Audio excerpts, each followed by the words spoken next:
differently than one hamster. We can see how this area here is still pretty dry, and so that we're going to keep. And this over here is where they make most of their mess. Let's move them out of their way.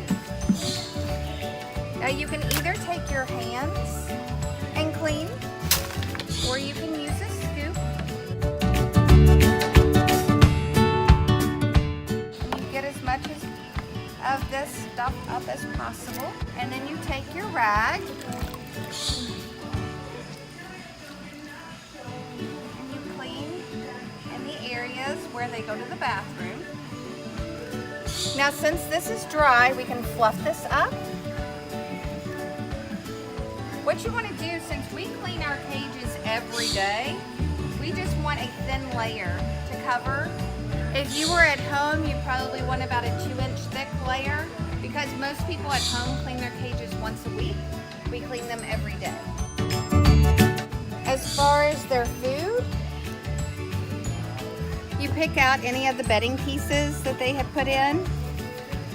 But this half a bowl is plenty for these 3 hamsters, so we won't need to add any food. It's always important, if you're using a bowl and your hamster dumps anything into the bowl, make sure to throw it in the trash can so you save the pipes in your sink. You can also use a water bottle in cages like this. We just use bowls. Make sure to also use metal or glass or ceramic so that they can't chew it. The plastic they chew down and it ruins the bowl. So we'll go clean water.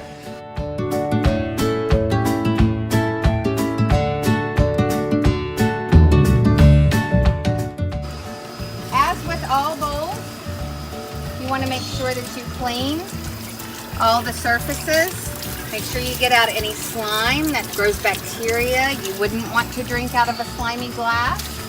They don't either.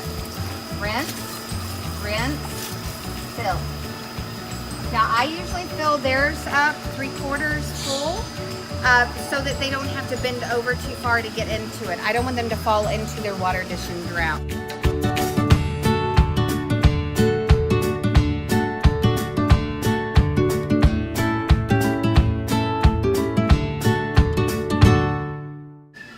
Now we also want to check our glass.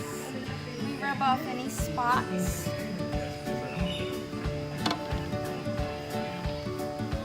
Any fingerprints.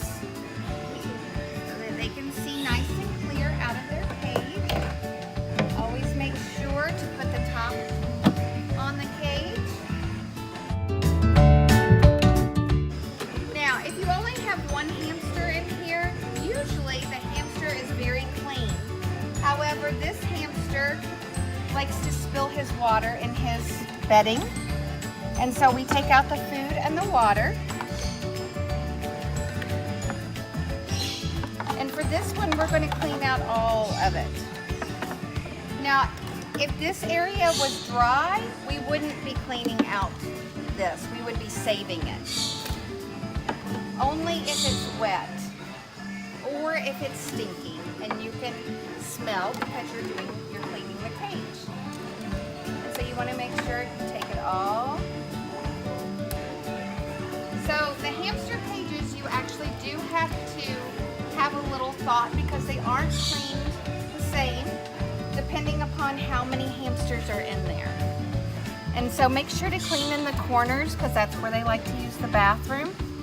And over time it may discolor. That's totally fine as long as when you touch it, you don't have that texture.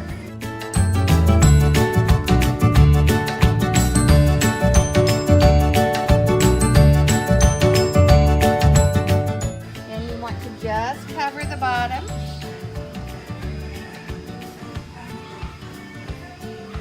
And that would be different if we had them at home because like I said, we clean our cages every day. Now he actually should not have this plastic cup because you can see where he's been chewing on it. This is why you don't use plastic and you use metal, glass, or ceramic. This is not enough food for him. So we're going to pick out the pieces. But the food in here is still good, so we don't need to dump this food. We just need to add some to it.